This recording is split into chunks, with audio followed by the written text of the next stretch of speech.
Olá, meus amigos, sejam todos muito bem-vindos ao canal Politizando. Eu sou o William Jacob e vou trazer dados de uma pesquisa para as eleições presidenciais do ano que vem. E são números surpreendentes. Eu vou trazer aqui que o Ciro Gomes chega a liderar num cenário que é provável que aconteça. Existe uma chance boa de acontecer esse cenário em que o Ciro está na liderança. Tem o Lula caindo no cenário em que o Lula aparece ali, mas ainda liderando com a diferença pequena para o segundo colocado. Tem o Ciro em segundo, dependendo do cenário, ainda com a presença do Lula. Tem também cenários de segundo turno, tem aprovação do governo, tem muita coisa aqui e não apenas números, mas também reflexões. Por isso, fica até o final desse vídeo. Eu vou trazer todos os detalhes, mas antes quero pedir a sua ajuda. Chegou no canal, deu uma olhadinha, viu que não está inscrito? Se puder, se inscreva, ativa aí o sininho das notificações. Se gostar do vídeo, manda o joinha para cima. Se não gostar, faz parte. Joinha para baixo, comenta, compartilha e espalha. Vamos trazer mais pessoas para cá, porque aqui nós lutamos por um Brasil melhor. E eu quero indicar o canal do meu filho, Fábio Jacob, que colabora aqui nesse canal também, que criou recentemente o canal Cineminha, que fala de filme, de série, filme tá no cinema, dá dicas. O link do canal Cineminha tá aqui embaixo. Quando acabar esse vídeo, você clica e vai lá dar uma força pro canal do meu filhão. Gente, vamos começar aqui então. A pesquisa é CNT, uma pesquisa bastante respeitada. Tanto é que a repercussão já está muito grande nas redes sociais. E ela ouviu 2.002 pessoas, 2.002 eleitores, entre os dias 19 e 23 de fevereiro. Tem uma margem de erro de 2,2 pontos para mais ou para menos. No primeiro cenário, na pesquisa estimulada, quando você coloca lá os nomes e o entrevistado escolhe dentro daquela lista, você tem praticamente um empate. O Lula com 30,3 e o Bolsonaro, que está inelegível, com 30,1. E aqui o Ciro Gomes vem em terceiro com 10 pontos. Vamos aqui agora trazer o próprio arredondamento, que é a matéria que a pesquisa traz. Estou usando aqui o arquivo. Então Lula e Bolsonaro 30, o Ciro Gomes com 10, Pablo Marçal 7, Ronaldo Caiado 4, Romeu Zema 3. Simone Tebet, ela não foi colocada desta vez, branco e nulo 11, indeciso 6. Chama atenção que tivemos a ausência da Simone Tebet, a entrada do Zema e do Caiado. E o Lula caiu 5 pontos. Não por conta dessas mudanças, mas isso aqui tem a ver com a avaliação do governo que despencou. O Datafolha já mostrou isso, outras pesquisas também, e essa é mais uma que mostra, vou trazer no final, a aprovação do governo em queda. Então o Lula caiu 5 pontos.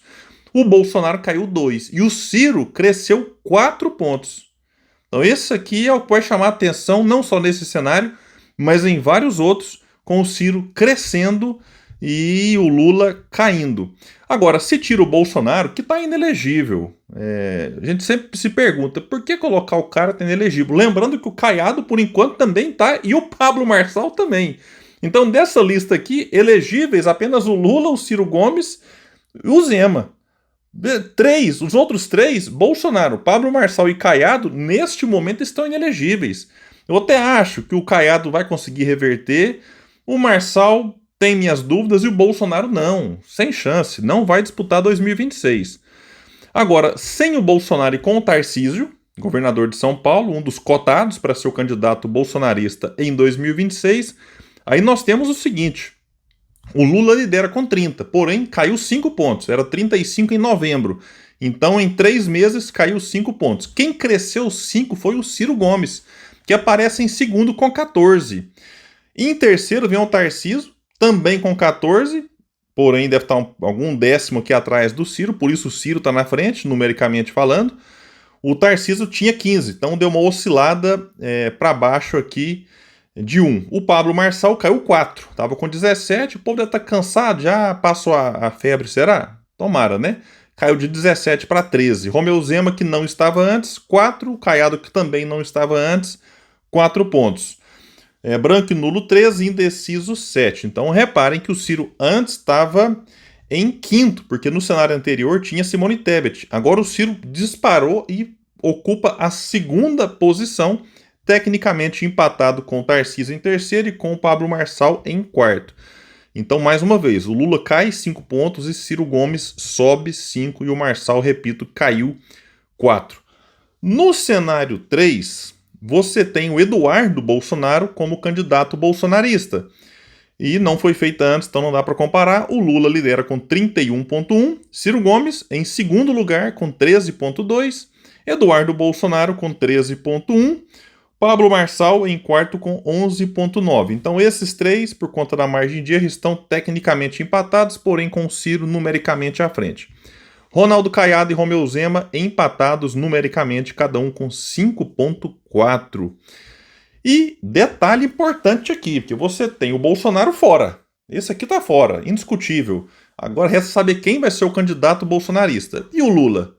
O Lula pode disputar a eleição, mas com a popularidade em queda, a questão da idade, o Lula vai estar com 80 anos em 2026, terminaria o mandato com 84. Se ele quiser ser candidato, ele tem condições, se ele achar que vale a pena. Mas aumentam os rumores nos bastidores de que, né, tem que pensar, tem que ter um plano B e tal. E o Haddad hoje é o nome mais cotado, né, ministro da Fazenda, e testaram então o Haddad no lugar do Lula. E aí sabe quem que lidera?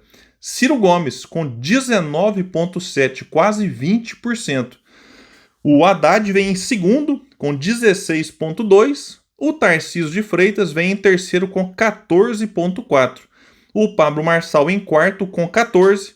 Então, tem aqui um empate técnico, quase no limite da margem de erro entre o Ciro e o Haddad, mas o Ciro 3,5 pontos à frente do Haddad.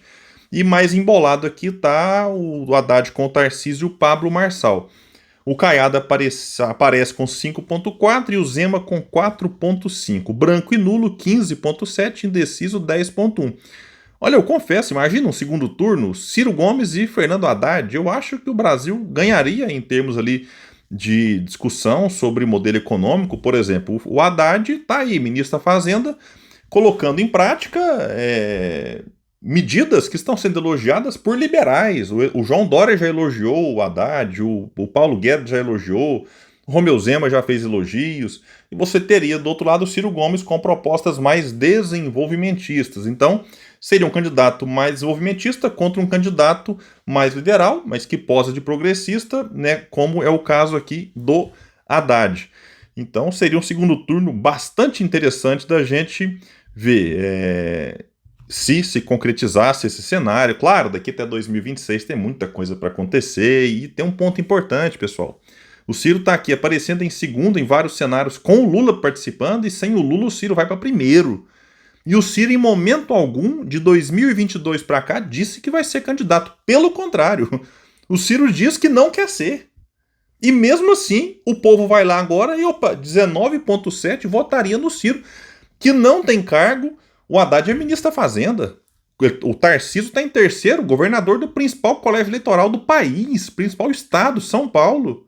O Pablo Marçal está aqui em quarto, né, fez o que fez na campanha, tá aí na mídia, influenciador, pro bem ou pro mal, goste ou odeie, mas tá aí. O Ciro diz que não vai ser candidato, o Ciro tá mais sossegado, aparecendo pouco na própria rede social dele, com poucas postagens, aparecendo pouco ou quase nada na grande mídia. Ele tem se recusado, inclusive, a dar entrevista para grande mídia, tem se resumido ali a alguns canais, mais lá de alguns programas mais locais ali no Nordeste, um podcast ou outro. Foi divulgado que o Ciro, a partir de abril, voltará a fazer palestras pelo Brasil. Será que já é um indicativo de que o Ciro vai disputar novamente as eleições em 2026? De todo jeito, chama atenção, não apenas esse instituto, mas outros também têm registrado um percentual muito interessante do Ciro, que em 2022 o próprio Ciro disse que saiu meio que humilhado das urnas com 3%.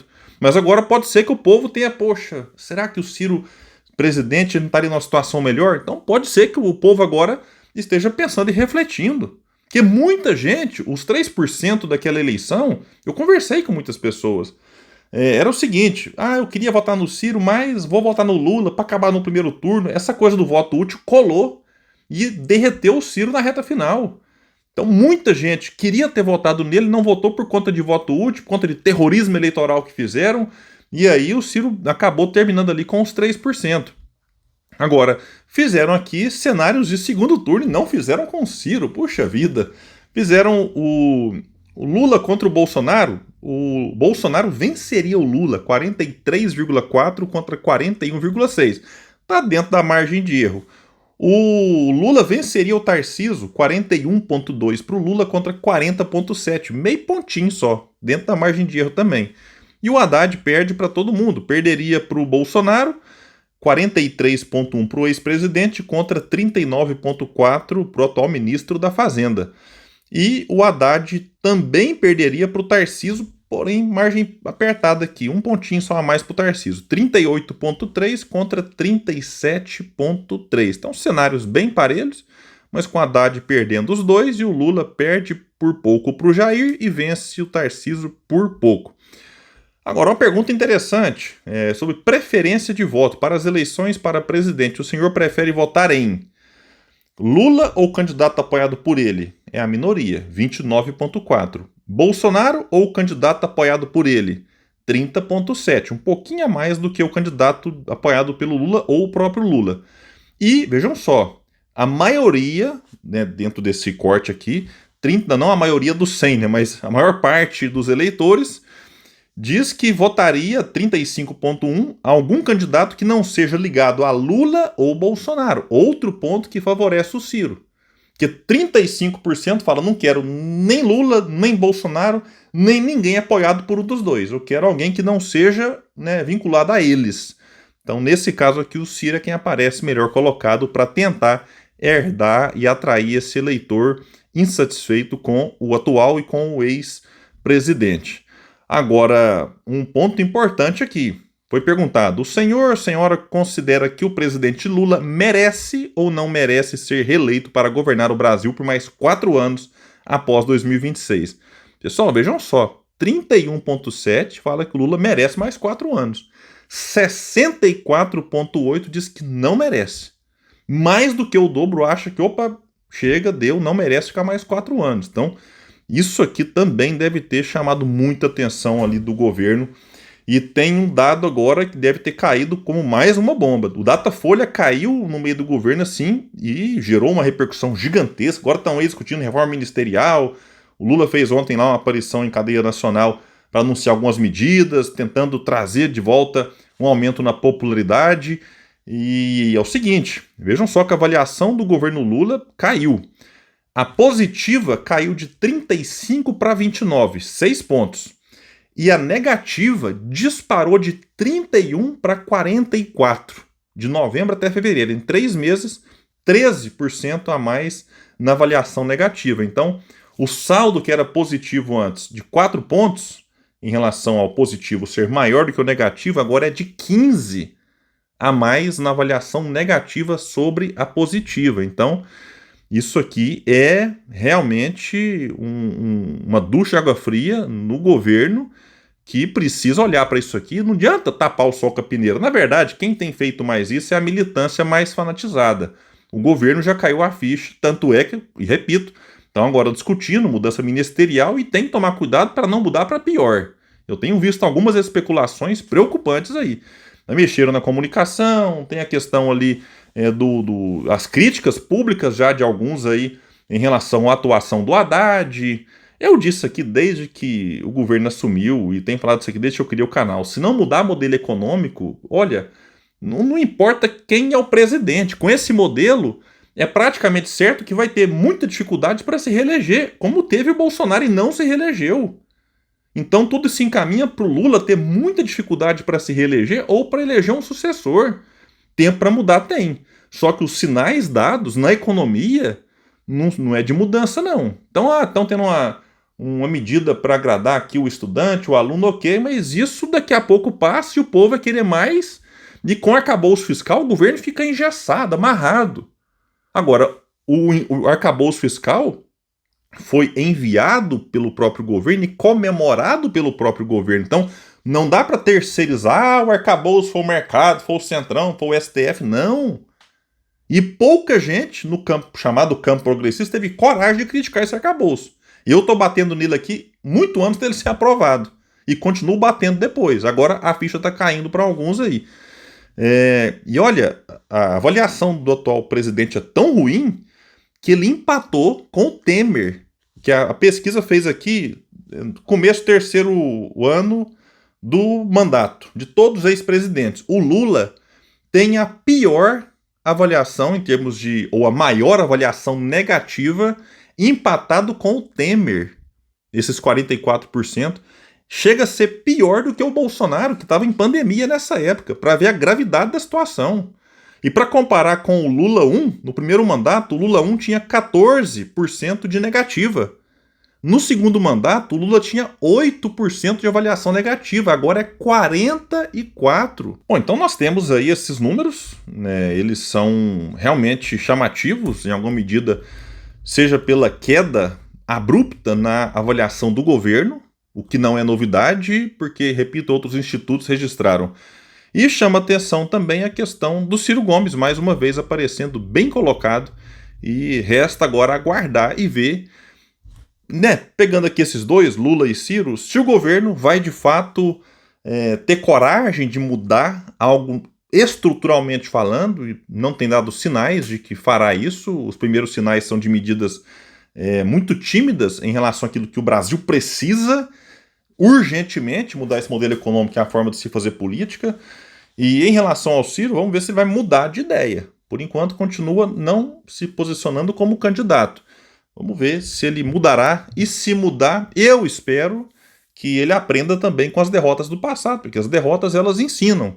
Então, como eu disse aqui, que não dá para o governo terceirizar e jogar a responsabilidade para os outros, e o Lula achar que não pode fazer nada, cabe também ao Ciro fazer uma avaliação. Opa, peraí, não dá só para transferir para a mídia, para os opositores, né, toda a responsabilidade pelos 3%. Tem que também fazer uma avaliação, uma autocrítica, ele, a sua equipe, e ele também da sua equipe e partido, e fazer uma avaliação para que, caso o Ciro decida ser candidato novamente, para que o final seja diferente do que foi em 2018 e principalmente do que foi em 2022. O povo parece estar cansado da tal polarização.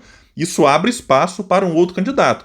Se for um candidato como o Ciro, que tem um projeto de país ótimo para o Brasil, temos que tomar muito cuidado para que essa insatisfação do povo não abra espaço para mais aventureiros que, às vezes, vem aí o outsider, o antipolítica, que em vez de ajudar, acaba piorando. Então, a gente vai acompanhar muito de perto os próximos movimentos de Ciro Gomes, porque esse é um nome que você pode discordar de um ponto ou outro, mas não dá para negar que o Ciro tem experiência, tem projeto e tem coragem para fazer as mudanças que o país precisa. Se ele terá oportunidade, se ele vai se dispor a candidatar, mais uma vez eu digo, teremos que esperar e ver quais serão as próximas movimentações dele. Gente, então é isso, eu fico por aqui. Quem puder, espalha, compartilha o vídeo, vamos trazer mais pessoas para cá, porque aqui nós lutamos por um Brasil melhor. Valeu, gente, até mais.